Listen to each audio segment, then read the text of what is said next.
अस्सलाम वालेकुम नाज़रीन, मैं हूं आपकी होस्ट एनिशा और आप देख रहे हैं K21 न्यूज़ और हमारा शो कराची की आवाज़। और आज हम मौजूद है कोरंगी 2.5 नंबर पे और यहाँ क्या मसाइल है वो भी आपको मैं बताती हूँ। यहाँ हमारे साथ काफ़ी सारे लोग मौजूद हैं, उनसे हम बात करते हैं। अस्सलाम वालेकुम। अस्सलाम वालेकुम।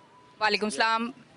यहाँ पे ये गंदगी अक्सर होते रहता है, इसका कोई सही हल निकाले, जिससे यहाँ की सड़क भी नहीं है, कुछ भी नहीं, गाड़ी को आने जाने में, एम्बुलेंस को आने जाने में परेशानी होती है। अच्छा, ये कह रहे हैं यहाँ बहुत ज़्यादा गंदगी है, लोगों को आने जाने में बहुत मसला होता है। अस्सलाम वालेकुम। जी वालेकुम सलाम। अच्छा, ये बताइएगा, ये यहाँ तो मुझे बहुत ज़्यादा गटर का पानी और सीवरेज का निज़ाम बिल्कुल अच्छा नज़र नहीं आ रहा, तो मुझे ये बताइएगा ये कितने अरसे से है? ये काफ़ी सालों से है और आने जाने में सबको परेशानी होती है। यहाँ पे गाड़ी नहीं आ सकती, एम्बुलेंस की गाड़ी नहीं आ सकती, गाड़ियाँ फंस जाती हैं और सबको तकलीफ़ है यहाँ पे। अच्छा, ये बताइए यहाँ के काउंसलर कौन है? कभी वो गए नहीं है, उन्होंने कभी कोई कंप्लेन नहीं की, कोई एप्लीकेशन नहीं दी है कि यहाँ का कोई काम हो? जाते हैं, थोड़ा बहुत काम करते हैं, फिर दोबारा फिर आते नहीं है। मतलब थोड़ा सा काम करने आते हैं जी वो जी, ये गटर लाइन डली है अभी, ये सीवरेज का पानी फिर दोबारा आ गया है, फिर परेशानी हो रही है। बारिश का पानी आता है, यहाँ फुल हो जाता है पानी। लोग। अच्छा, गटर लाइन कितने अरसे पहले डली है यहाँ पे? ये तकरीबन 2 महीने पहले। अच्छा, जी, ये पूरी यहाँ से लेके वहाँ तक पूरी नीचे तक गई है। तो ये 2 महीने पहले डली और इतनी जल्दी फिर से निज़ाम ख़राब हो चुका है। यहाँ का देखे ना, यहाँ पानी पड़ा हुआ है, ये भी अभी तक पूरा सही तरीके से नहीं हुआ, लेवल नहीं हुआ है। सब खड्डे हैं, पानी है, बारिश का पानी आता है, सब यहाँ से फुल भर जाता है। तो यहाँ आबादी तो काफ़ी बड़ी है कोरंगी में 2.5 नंबर में, तो काफ़ी सारे लोग हैं, तो मुश्किलात तो होती होंगी आप लोगों को आने जाने में? मुश्किलात तो होती है आने जाने में, बस गाड़ियाँ फंस जाती हैं, मोटरसाइकिलें फंस जाती हैं और आने जाने वाले सब परेशानी में मुब्तला हैं। ठीक है जी, यहाँ और काफ़ी लोग मौजूद हैं, उनसे भी आपकी मैं बात करवाती हूँ और साथ साथ आपको मेरी टीवी स्क्रीन्स पे नज़र आ रही होंगी फुटेजेस यहाँ की कि यहाँ कितनी ज़्यादा गंदगी है, रोड टूटे हुए हैं और साथ साथ कीचड़ भी बहुत ज़्यादा है। इन्होंने कहा कि लाइन जो है 2 या 1 महीने पहले डली है और उसके बाद ये सिस्टम फिर से ख़राब हो चुका है और फिर वही वाली सारी चीज़ है। अच्छा, मुझे एक चीज़ समझ नहीं आती कि गटर लाइनें डलती हैं, 1 से 2 महीने बाद फिर से गटर लाइनें ख़राब हो जाती हैं, इसकी क्या वजह ये समझ नहीं आती कि इतना नाकिस निज़ाम है कि काम होने के बाद फ़ौरन से काम फिर से ख़राब हो जाता है। अस्सलाम वालेकुम। वालेकुम सलाम। क्या कहेंगे भाई आप? सर, कहेंगे बच्चों स्कूल के लिए परेशानी, वैसे कोरोना चल रहा है उसकी जरा सी इसके पता नहीं दिख रही लो हमारे काउंसलर को। मैया तो या उसके लिए परेशानी है, कोई आने जाने की सब परेशानी है। सो बच्चे स्कूल जाते हैं उसके लिए निज़ाम पूरा ख़राब है। तो ये कोरोना तो चल रहा है, कोरोना में इसकी गंदगी नहीं चल रही क्या? इसकी भी तो चल रही, इसकी भी तो जरासीम लग रही है ना बंदों को, तो इससे भी बीमार हो रहे हैं लोग, तो इससे बीमार हो रहे हैं, घर में बच्चे बीमार, हर मौसम भी हालत ख़राब चल रहा है, बारिश का इस चक्कर में गाड़ी भी नहीं जा सकती, बच्चे भी नहीं जा सकते, कुछ भी नहीं हो सकता यहाँ पे। मतलब हुकूमत जो है वो कोरोना को फोकस कर रही है, कोरोना को देख रही है कि कोरोना की वजह से लोग मर ना जाएं, वैक्सीन लगवाएं, पर वो ये नहीं देख रही कि इस गंदगी से भी बहुत सारी बीमारियां हैं। इसको ये नहीं देख रही हुकूमत, या हमारे कौन सा खाली घर बैठे हैं, काम थोड़ी करते हैं। वोट के टाइम पे आएंगे, जब वोटिंग का टाइम आएगा, जब सामने आएंगे। तो जब वो सामने आते हैं आप क्या करते हैं? तो हमने तो आप वोट दे देते हैं? अभी तो पिछले साल वोट दिया, अभी तो साफ दोबारा वोटिंग का टाइम आ रहा, तो अब सोचेंगे देने के बारे में। तो आप जाते नहीं उनके घर जाके कंप्लेन नहीं करते कि भाई ये इस तरह की गंदगी है? अब वो रिहायशी यहीं के करीब ही कहीं रहते हैं? रिहायशी कौन सा यहीं का कंसल, जब यहीं का होगा तो कौन सा रिहायशी भी यहीं की उसकी होगी, कहीं यहीं कहीं, आपको नहीं पता कहाँ है? इसी इलाके के ही हैं काउंसलर भी, कोरंगी 2.5 पे ही रहते हैं। इनका 2.5 नंबर उनका दफ्तर भी है। अच्छा, तो हो सकता है कि वो जिस गली में रहते हो वहाँ ये मसाइल ना हो? वहाँ भी हो सकता है, हो सकता है ना, ऐसा बिल्कुल भी हो सकता है।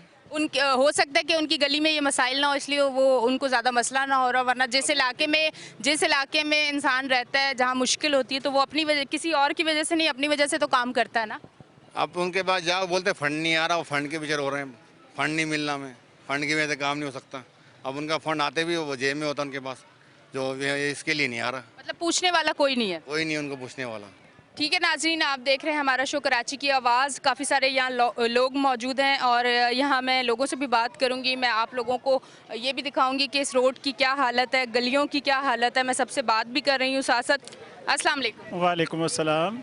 अच्छा, ये बताइएगा, ये रोड की हालत, ये सीवरेज का निज़ाम कितने अरसे से यहाँ ख़राब है? तकरीबन 20 से 22 साल हो गए हमें यहाँ रहते हुए, जब से ये जो है ना हम देख रहे हैं इसको। अच्छा, सुधार कोई नहीं आया और बिगड़ता जा रहा है? इसके अलावा हमने ये दुकानदार जितने हैं सब ने मिल के बहुत पैसा लगाया इस पर। इसके अलावा डीसी को, कमिश्नर को, सबको हमने एप्लीकेशनें भी दी हैं, बल्कि यहाँ से जो है 100-100, 150-200 आदमी भी यहाँ पहुँचा है, लेकिन उसके बावजूद भी इसकी कोई सुनवाई नहीं हुई। अच्छा, एप्लीकेशन की कॉपी मौजूद है आपके पास? एप्लीकेशन की कॉपियाँ हमारे पास भी कुछ मौजूद है, ये मस्जिद की जो लेटर पैड पे थी उसकी भी मौजूद हैं, सब हैं। ठीक है, इसके अलावा भी कुछ नहीं होता। यहाँ आते हैं लेकिन फिर जो है घूम घाम के चले जाते हैं। आपको उम्मीद है कि कुछ बेहतरी आएगी? उम्मीद तो देखो होती है, लेकिन आप नजर ये ना कहिएगा कि उम्मीद पे दुनिया कायम है, मतलब उम्मीद पे दुनिया तो कायम है, पर ये जो हालत है, आपको लगता है कि उम्मीद है इन लोगों से कि ये काम करेंगे? वैसे नज़र नहीं आ रहा हमें, क्योंकि 20-22 साल से तो हम जो है हर जगह ख्वार होके देख लिया है, जेब से भी पैसा लगा के देख लिया है। ये सब दुकानदार बेचारे जो है अच्छा, पैसा कहाँ लगाया है जेब से? लाइनें खुलवाते थे, गटर जो सारी लाइनें जो है इसका काम खुद करवाते थे, प्राइवेट स्वीपरों को ला के, तो उसके हम जो है ये काम करवाते थे। फिर दुकानदार 2000 भी दे रहा, कोई 5000 भी दे रहा है, 50-50 हज़ार भी हमने स्वीपरों को दिया है इसी काम के लिए। अच्छा, एक चीज़ मैंने सुनी है बड़ी आम है कराची में कि रात को वो भंगी आके गटर में कुछ डाल के और बंद करके चले जाते हैं, इसमें सच्चाई है? कुछ ये सच्चाई है? इसमें सच्चाई है, हमने खुद इसमें से बोरियां निकाली हैं। मतलब इसके पीछे आपको क्या लगता है किन लोगों के हाथ ये है? तो हम कुछ कह नहीं सकते, लेकिन कोई माफिया है जो ये काम कर रहा है, क्योंकि हमने जब सफाई करवाई है तो कंबल निकले हैं, तकिए निकले हैं इसमें से ना, तो ये सारी चीज़ें मौजूद हैं। ये माफिया एक ऐसा है जो इसको जो है ये मतलब ये सोची समझी स्कीम है कि आप सुकून, कराची की आवाम को सुकून नहीं देना। अगर कोई सिस्टम अच्छा होता भी जा रहा है तो वो एक माफिया है जो ये चीज़ें सारी करता है ताकि डिस्टर्ब रहें, आपकी लाइफ अच्छी ना गुजरे, ताकि आपका ध्यान कहीं और ना जाए, आप कचरे में, गटर में, रोडों के मसले में इतने घिरे रहें ताकि आप दूसरी तरफ ना जाएँ। यहाँ पे ये मौजूद है मेरे साथ, मैं इनसे भी बात करती हूँ। अस्सलाम वालेकुम। अच्छा, ये बताइएगा, ये इतने सारे मसाइल हैं, कह रहे हैं 20-22 साल हो चुके हैं और 20-22 साल से ये मसाइल हैं, तो 20-22 साल से ये नहीं ठीक हुए, अब लगता है आपको कि ठीक हो जाएगा? ना पहले उम्मीद है ना अब उम्मीद है। नहीं तो तब्दीली, वो जो इमरान खान साहब आए तो आपको खुशी तो हुई होगी कि शायद हो सकता है। आदमी को होती है कि नया हुक्मरान आया, नए काम होंगे, हमारे को सहूलतें मिलेंगी। ये देखो, मैं बुढ़ा आदमी हूँ, इस चिक्कड़ में ना एक दिन मैं गया, गिर गया, लोगों ने उठाया मेरे को। हमारी हालत यही है आज भी और कल भी। ऊपर गलियों में देखो हमारा हाल यही है, गटर खुले हैं, कोई सुनाई है ही नहीं। यहाँ मसाइल थे नहीं, यहाँ मसाइल पैदा किए गए। अगर कोई चीज़ अच्छी होती भी है तो बकौल यहाँ के जो रिहायशी हैं, मैंने उनसे कंफर्म किया कि मैंने ऐसा कुछ सुना है कि रात के टाइम भंगी आके तकिए और ये सारी चीज़ें डाल के लाइनें बंद करके चले जाते हैं। तो इन्होंने मुझे बताया कि हाँ, हम लोगों ने जब लाइनें साफ़ करवाई हैं तो कंबल और ऐसी चीज़ें निकली, तो इसके पीछे कोई ना कोई माफिया मौजूद है जो आवाम को सुकून की नींद और सुकून देना नहीं चाहते, क्योंकि जब आवाम रिलैक्स होगी तो वो दूसरे इश्यूज़ पे दिमाग उनका चलेगा और वो उस तरफ सोचेंगे, और जब उस तरफ सोचेंगे तो मुश्किलात उन लोगों की बढ़ेंगी। लेते एक छोटी सी ब्रेक, मिलते हैं ब्रेक के बाद।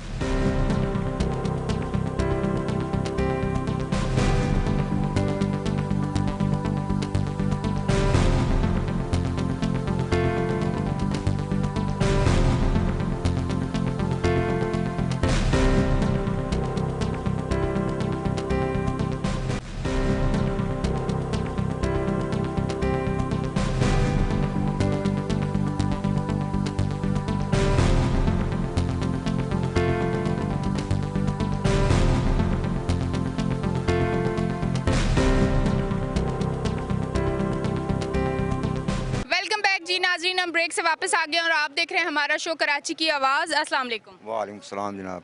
अच्छा, आप क्या कहेंगे, आप यहाँ कितने अरसे से रिहाइश पजीर हैं? मैं यहाँ कम से कम 18-20 साल मेरे को हो गए यहाँ पे, समझाए ना। मगर ये एक तो ये आप देख रहे हैं ना सारी आबादी कैसी गंदी हो रही है रोड, मगर मैं इसके ऊपर मौजूद पे बात नहीं कर रहा, मैं महंगाई के ऊपर बात करना चाह रहा हूँ। जैसे अभी मैंने 3-4 दिन पहले मैंने पंजाब का सुना कि आटा 55 रुपये किलो बिक रहा है, और कराची में 54 रुपये किलो बिक रहा है। ये इमरान खान के साथी बोल रहे हैं जो उसकी हुकूमत में बैठे हुए हैं, मगर आप मेरे को ये दिखा दें कि कराची में कौन सा 54 रुपये किलो आटा। कितने रुपए किलो मिल रहा है बताएं? 70 रुपये किलो बिक रहा है आटा, 75 रुपये। अच्छा, अभी मैं यकम को 3400 की बोरी। हो सकता है 54 रुपए किलो उनको मिल रहा हो ना? 54 रुपये उनको मिल रहा है ना, हमें तो नहीं। यहाँ आवाम, गरीब आवाम को तो नहीं मिल रहा है। वो चीनी का बोला है कि जी 85 रुपये किलो, 90 रुपये किलो, 110 रुपये किलो, 105 रुपये किलो चीनी बिक रही है। जब ये बंदा हुकूमत नहीं चला सकता तो लिहाजा उतरे अपने घर चला जाए। क्यों गरीब आदमी का बेड़ा गर्क करके रखा हुआ है इसने। आपने वोट किसको दिया था? मैं किसी को भी वोट नहीं देता हूँ। पहले तो दिया होगा ना खुशी से। किसी को नहीं दिया। कि तब्दीली आएगी? जवानी से लेके अभी बुढ़ापा आ गया है, अभी तक मैंने किसी को आप वोट वोट ज़ाया कर देते हैं? मैं ज़ाया कर देता हूँ। आपको नहीं लगता ये इस काबिल हैं? नहीं, ये इस काबिल नहीं है, समझे ना। किसी के 18,000 रुपये तनख्वाह है, वो कैसे अपने बीवी बच्चे पालेगा, समझाई। मकान का किराया देगा वो, यहाँ एक कमरे वाला मकान का किराया लो तो 8,000 9,000 रुपये मकान का किराया है। इतनी गंदगी में भी? इतनी गंदगी में भी वो बिजली का बिल गैस का बिल ऐसा दबा के बिल आ रहे हैं जिसका हिसाब नहीं। पूछने वाला कोई नहीं है? पूछने वाला कोई नहीं है, इसकी हुकूमत में पूछने वाला कोई नहीं है। ये दूसरों को चोर बना रहा है, सबसे बड़ा चोर ये खुद है, ये समझाई ना। मेरे सामने होए, मेरे सामने बात करे ये नवाब, सबसे बड़ा चोर खुद है ये इमरान खान। हुकूमत ने बेड़ा गर्क कर दिया इसने पाकिस्तान का। नहीं, पर ये तो कह रहे हैं ना कि चोर जो है वो इतनी चोरी करके गए हैं कि अब संभालने के लिए, सारा सिस्टम सही करने के लिए महंगाई करनी पड़ रही है। आपको ये चीज़ समझ आ रही है? कोई चोरी नहीं करके गए, अवाम का पैसा ले गए ना, इनके बाप का पैसा तो नहीं था। इनके बाप का पैसा मेरे को बताएं अब, जो हर बंदा इनका बोलता है कि ये चोर हैं, ये चोर हैं। सबसे बड़े चोर तुम हो, अवाम का बेड़ा गर्क करके रख दिया इस बंदे ने, समझे ना। अस्सलाम वालेकुम। वालेकुम अस्सलाम। जी जी। अच्छा, आप बताएं, यहाँ की मुश्किलात देख देख के जवानी से बुढ़ापा आ गया? जी बिल्कुल ही, मुझे तो खैर यहाँ पे 17 साल हुए, लेकिन 17 साल से मैं इस इलाके को ऐसे के वैसे ही देख रहा हूँ। आए दिन यहाँ देखो ठेले खड़े, औरतों का गुजरना महाल है यहाँ पे बातों का। अच्छा, औरतों की तो कहते हैं एक बड़ी, पाकिस्तान में औरतों की बड़ी रिस्पेक्ट की जाती है, और ख़ुसूसन मैं कराची की अगर बात करूं, क्योंकि मैं पंजाब साइड भी गई हूं, मैं कराची की बात करूं, अगर यहाँ पे रात को 12 बजे भी औरत बाहर निकलती है तो यकीन करें कोई 1% लोग होंगे जो डिस्टर्ब करते होंगे। पर अल्हम्दुलिल्लाह मैंने देखा है कि कराची की आवाम इस मामले में बहुत शऊर है उन लोगों में। मैंने ऐसी चीज़ कभी भी नहीं देखी। और यहाँ पर अगर इस तरह से सेवरेज का निज़ाम ख़राब होगा और औरतें इस तरह से कीचड़ में गिरेंगी, उनके कपड़े गंदे होंगे, गैर मर्द उनको उठाएंगे, तो ये शर्म की बात है। अफसोस हद है वैसे। इस होटलों के बीच से घूम के जाती है जब यहाँ पानी भरा होता है। ये तो कल यहाँ का गटर खुला है, वरना होटलों के बीच से औरतें जा रही होती है। जी भाई, आप क्या कहना चाहते हैं? गरीब बेचारा क्या करे, जब से इसने कदम रखा है। किसने? इमरान ने। इमरान ने जब से कदम रखा, मैं कर्जा ले रहा, मैं ये करूँगा, मैं वो करूँगा, क्या किया है? गरीब उसी से तड़प रहे हैं। बाहर से कर्जा लिया, ये आया वो आया, देखो गरीबों को कोई चीज़ मुशर्रफ ही नहीं है। इतनी महंगाई होगी, बिजली के बिल, किराए वगैरह सब, बीमारियाँ, ये नहीं है, बेचारे गरीब तड़प रहे हैं। जब से ये आया है मेरा खर्च हो गया। नहीं, वो कह रहे हैं आपके लिए नौकरियां अब रखी हुई हैं, बस आने वाली है नौकरियां, और घर भी कह रहे हैं, काफ़ी सारे घर भी हैं। कौन सी नौकरी मिली है? कर्जा मिला नहीं है। कर्जा दिया फन, कर्जा किसको दिया? किसको कर्जा मिला भी नहीं है, बेचारा गरीब अपने तड़प रहे हैं। कर्जा किसको मिला? लंगर खाने तो खोल दिए ना। लंगर खाने पेट, अच्छा किराया कौन देगा? लंगर खाना। कपड़ा कौन देगा? वो भी लंगर खाने से मिले, कपड़ा भी लंगर खाने से मिले। तो इनकी जो दिल की बात है वो ज़रूर सामने आनी चाहिए, और मैं इसीलिए इनसे बात करूं। क्या कहना चाह रहे हैं आप? कराची में इतनी गंदगी है, इतनी गंदगी है कि नाले बह रहे हैं, जगह जगह कीचड़ है, जगह जगह बगार कर रहे हैं, फेंक रहे हैं। इतनी गंदगी कराची में और मुल्क में नहीं है। पंजाब में जाके देखो, रोड सीधे हैं, सफाई है, अमन है। यहाँ पता क्या चीज़ है? यहाँ तो कोई ऐसा है निज़ाम भी नहीं है कि कराची के अंदर इतनी गंदगी है। अच्छा जी, ये कह रहे हैं कि कोरोना बीमारी जो है वो गंदगी की वजह से। अच्छा, गंदगी की वजह से और बहुत सारी बीमारियां हैं जिन पे हमें ज़रूर जो है ध्यान देना चाहिए, और इस गंदगी को कराची से ख़त्म करना चाहिए। मैं पीपल्स पार्टी, क्योंकि कराची से, सिंध से पीपल्स पार्टी है, तो मैं उनसे रिक्वेस्ट करूँगी कि इन चीज़ों पर ज़रूर काम करें। हमारा प्रोग्राम जहाँ जहाँ देखा जाए, जो इस इलाके के मसाइल है, और इन बाकी जो इलाकों में मैं जाती रहती हूँ, उन इलाकों के भी मसाइल मैं आपको बताती हूँ, तो खुदारा इनके मसाइल हल करें, ताकि ये मसले जब हल हो जाएंगे और कहीं और से महंगाई का जब बम आएगा तो ये अच्छी तरह उसको जो है ना हैंडल कर सकेंगे, बर्दाश्त कर सकेंगे। जब वो यहाँ से भी टूटे हुए होंगे कि गंदगी में रह रहे हैं, महंगाई भी उनके ऊपर आ जाएगी, तो वो बर्दाश्त नहीं कर सकेंगे। अभी तक इतना ही, लेते हैं एक छोटी सी ब्रेक, मिलते हैं ब्रेक के बाद।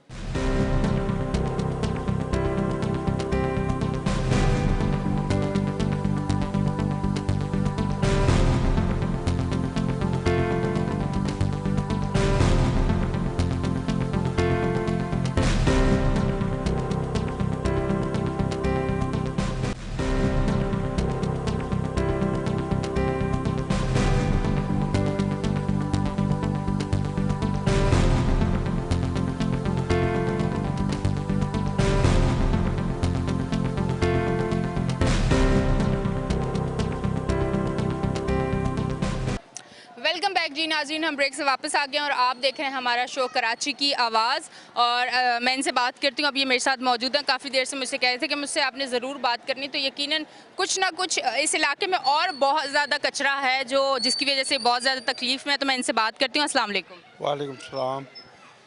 ये मैडम कल 1 साल के बाद आए हैं सफाई करने के लिए हमारे इलाके में। हमारे घर के आगे सारा कचरा, सारे गटरों के आगे कचरा फेंक के चले गए। ये कोने पे ये सुजुकी खड़ी है ना, सिर्फ आप यहाँ तक जाके एक नज़र मार लें और एक कैमरे पे अपने दिखा दें, ये दिखा दें, आपको खुद पता चल जाएगा कि ये क्या हाल है। मतलब 1 साल बाद वो सफाई करने आए हैं और गटरों में से सारा कचरा निकाल के मतलब दरवाजों के आगे कहीं भी गली में फेंक दिया। फेंक दिया, बस रोड के ऊपर फेंक दिया। अब वो ना कोई गाड़ी गुजरने की जगह, ना पैदल चलने की जगह है। अस्सलाम वालेकुम। अस्सलाम वालेकुम। ये सबसे पहले तो मुझे ये बताएं, अभी यहाँ से मुझे लगता है कोई सौदा लेके आई हैं आप, तो मुश्किल होती है यहाँ से गुजरने में? बहुत ज़्यादा मुश्किल होती है। मैं जॉब करती हूँ, रोज़ाना मेरे को जॉब पे जाते टाइम यहाँ से परेशानी होती है। रोज़ाना मेरे कपड़े गंदे, चप्पलें गंदी, बहुत मुश्किल में हम लोग। और ये आज से नहीं, तकरीबन 20 साल हो गए इसको। अच्छा ये बताएं मुझे, अभी आपको देख रहे हैं ओहदेदार जो यहाँ पे काम करवा सकते हैं और करवाना भी चाहिए, और जिन्होंने अभी तक काम नहीं किया उनसे क्या कहना चाहेंगी कैमरे को देख? कहना चाहूँगी भाई आपकी बड़ी मेहरबानी होगी अपनी बहनों के लिए, हमारे साथ आप लोग ताउन करें, हमारे को रास्ता बना करके दें, कोई कचरे की जगह बना कर दें। आए दिन जो है ना यहाँ पानी भर जाता है गटर का, यहाँ लाइनों का पानी का इतना मसला है। अच्छा ये गटर का पानी कभी पीने वाली पानी की लाइन में मिक्स होकर आता है? बेशतर हो जाता है, अक्सर बेशतर होता ही। पहले ज़्यादा होता था, अभी कम होता है। होता है गंदा पानी मिल जाता है, तो उसकी वजह से बीमारियां भी बढ़ रही होंगी यहाँ? बीमारियाँ बहुत ज़्यादा होती हैं यहाँ पर।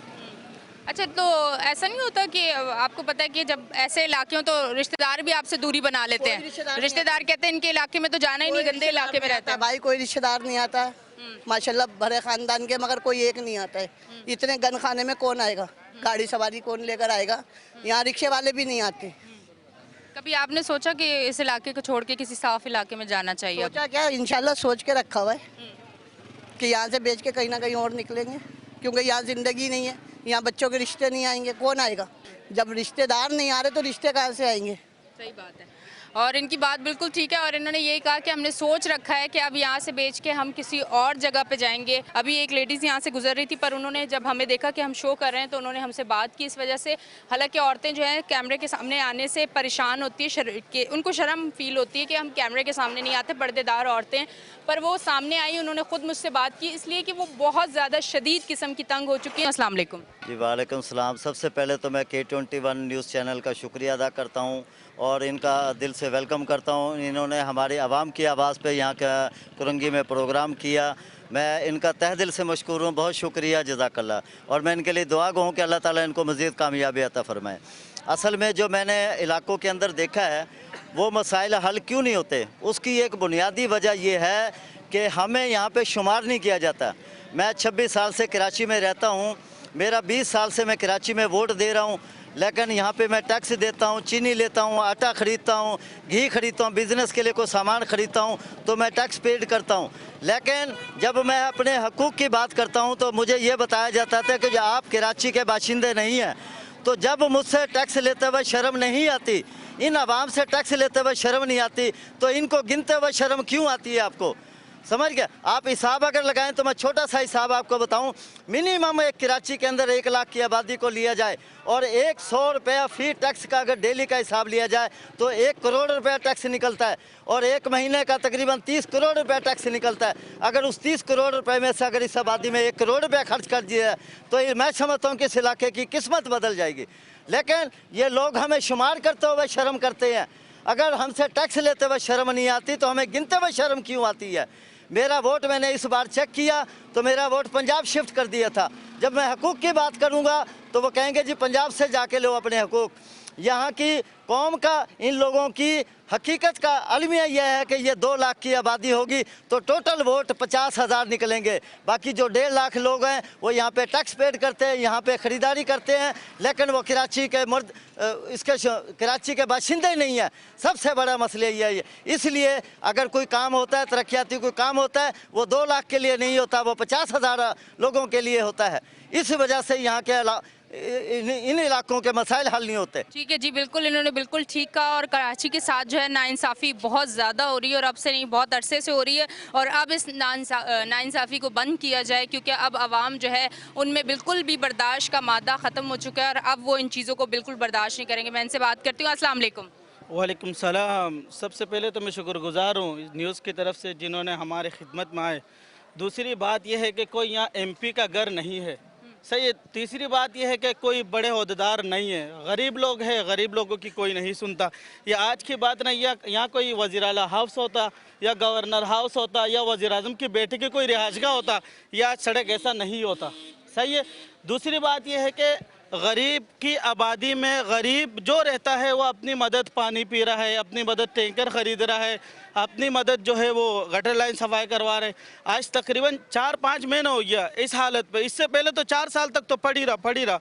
उसके बाद एक दफ़ा सफाई हुई, ये पेप वगैरह लगाया, उसके बाद अल्लाह भला करे उनको जिसने भी लगाया। उसके बाद से लेकर अभी क्या नाम है 6 महीना हो गया इसी हालत पे पड़े हुए। ना कोई वज़ीर आला आएगा, ना कोई गवर्नर आएगा, कोई ना एमपी आएगा। सबसे पहले तो मैं आपसे ये कहना चाह रहा हूँ कि कोई एमपी से जाके पूछ ले, आपकी इलाका है ये, UC4 आपका इलाका है, आपका यूनिट है, ये सब कुछ आपका है, लेकिन आप क्यों नहीं आते? अच्छा, हम तो पूछ लेंगे, आप लोगों ने कभी नहीं पूछा जो आप इतनी मुश्किल में रह रहे हैं? एक मिनट पहले पूरी मेरी बात सुने, उससे पहले जवाब ना दीजिएगा।